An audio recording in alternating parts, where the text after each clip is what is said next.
I scheduled everything. It's gonna be rough at work, but we've got to get to the bottom of what's going on so I can try to get some help.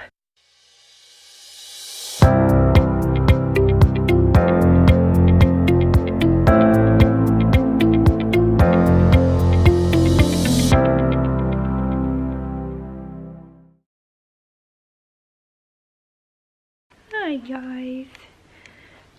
So I went to cardiology today. So it was like a triple appointment back to back to back. And I had a metabolic stress test done, and I've had one done before, and I'll link it in the eye and the top so you can see what it involves. It's like breathing exercises, and then you have to get on like a stationary bike, and you pedal to get a baseline. You've got to have this whole like crown on your head, and it holds the breathing apparatus that you have to breathe through. So I did that, and I knew it was going to be bad, and it was bad. Not like the test was bad, but my results were going to be bad since everything is still so messed up at the moment.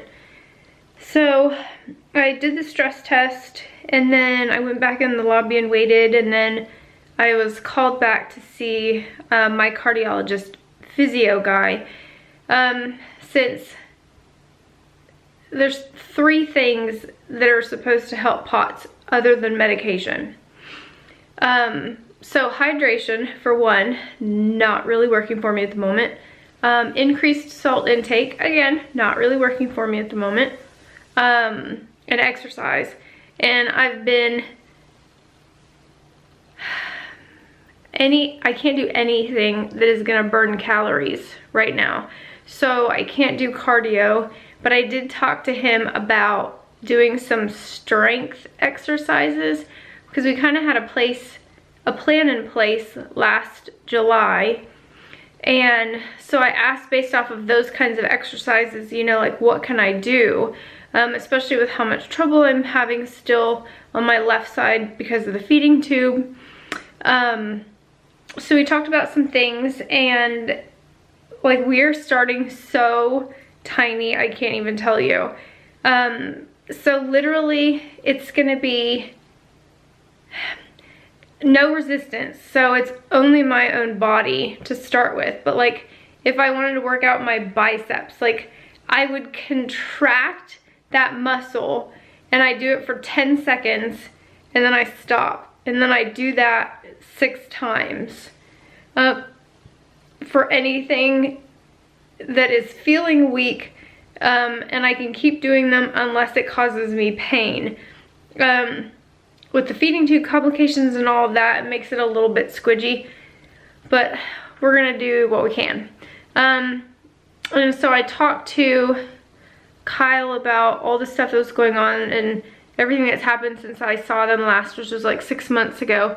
So many other things took precedence. This one just kind of had to be put on the back burner. But now I'm very much hoping that my cardiologist is going to help me get a chest port put in so I can do IV fluids at home and not have to go to the emergency room anymore, which takes a lot out of me. And so I had those 2 appointments, and then I was finally moved to a 3rd room, and I'm talking to, my cardiologist is really like phantasmagorical, so he always has students that he's teaching underneath him. So he always sends them in first to ask tons of questions, and then they kind of synopsize it to him before he comes in the room. So he comes in the room and like there was no like, hey, how are you, anything like that. It was, okay, we've got a lot of testing that we need to do. And he was like, he said it with the metabolic stress test, like it gives you a number at the end. So for me, being a 39-year-old female, there's like a certain standard based off of my age and gender, whatnot, that like a normal person doing these things would be 100% because they don't have any impairments, no issues and whatnot.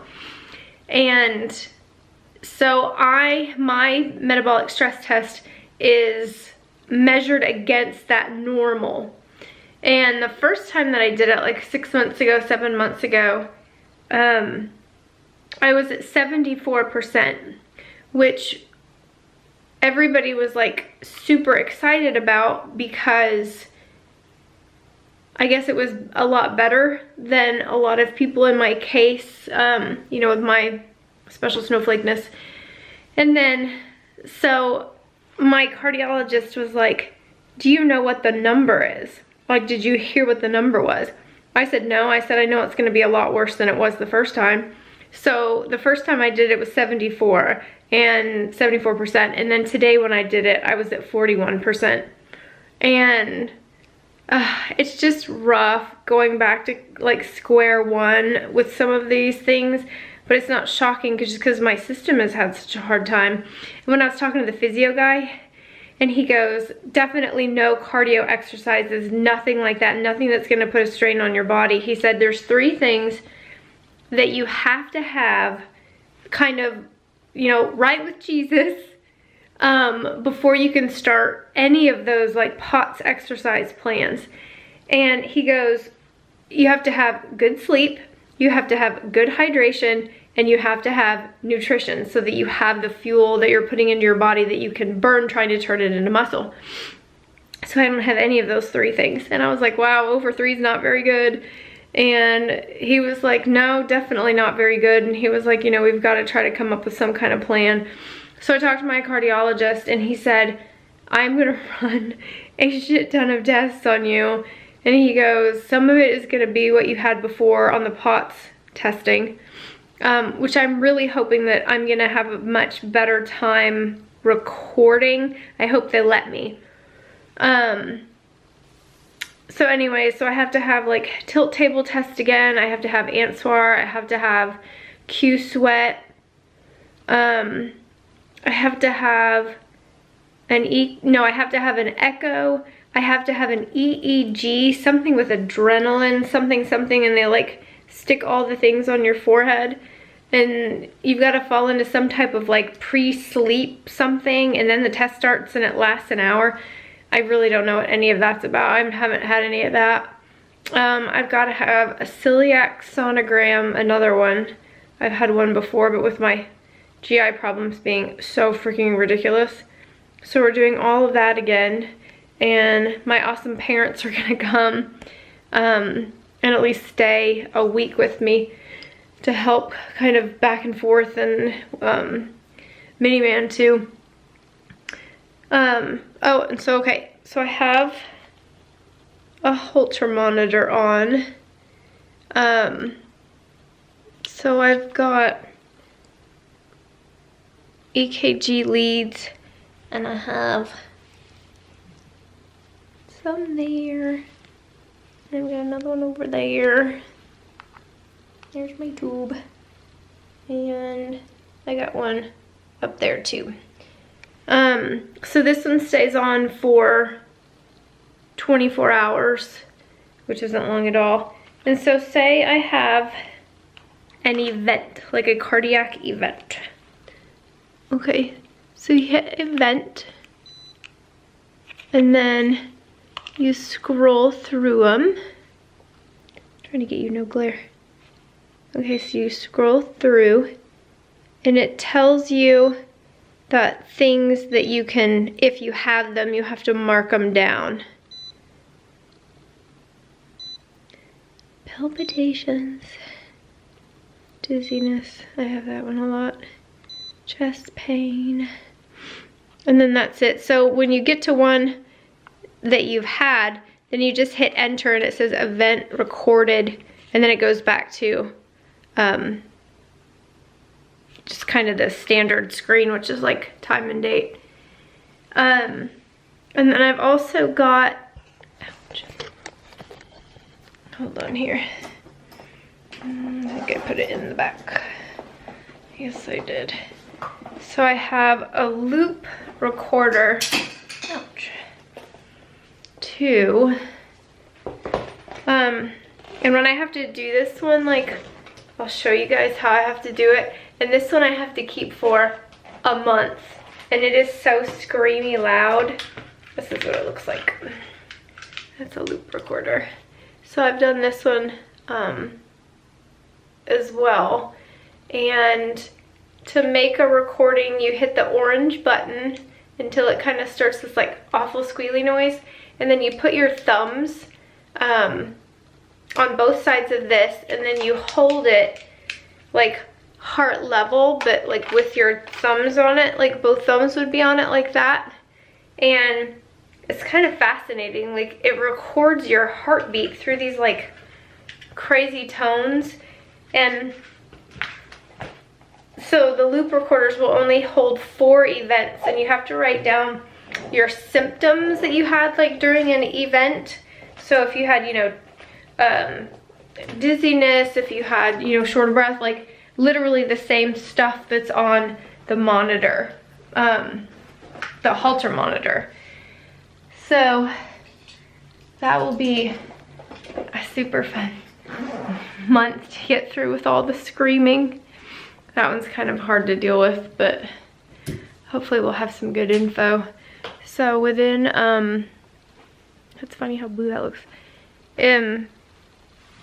I scheduled everything. It's gonna be rough at work, but we've got to get to the bottom of what's going on so I can try to get some help. And so it'll all be done, all the testing. Oh, and I have a huge amount of like labs to do, and hopefully I can get that done tomorrow. And it's just gonna be like a LabCorp place that I have to go to, so hopefully I can get that done tomorrow. And then, so everything will be done within 2 weeks. Holy crap. Okay, shortness of breath. Okay, here we go. See if we can see it here. So, event.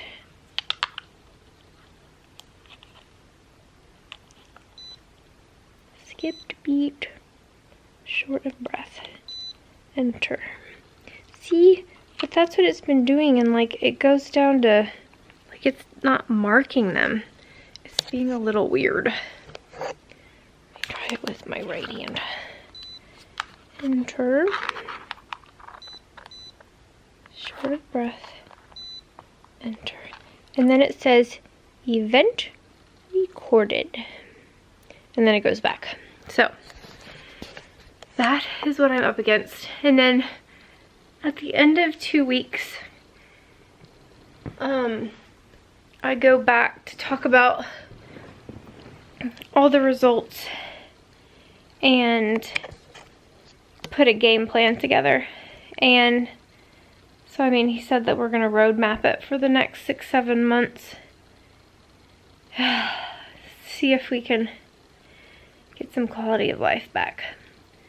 And so I was really hoping to have an answer on the port today, but we have to run all the testing and see what is going on, if there's anything else that's like super duper crazy changed. And my mom's gonna be my wingman, so she can be my videographer. And that is about all I got, and I'm tired. I was at Cardiology for 5 hours, and then I was in the car for 4 hours today. It was a long, long day. And I'm super exhausted. My eyes are trying to shut as we speak. So I love you guys. Thanks for all the wonderful comments and sweet, sweet messages. I really appreciate it. So to all of you, and I'll see y'all later. Bye.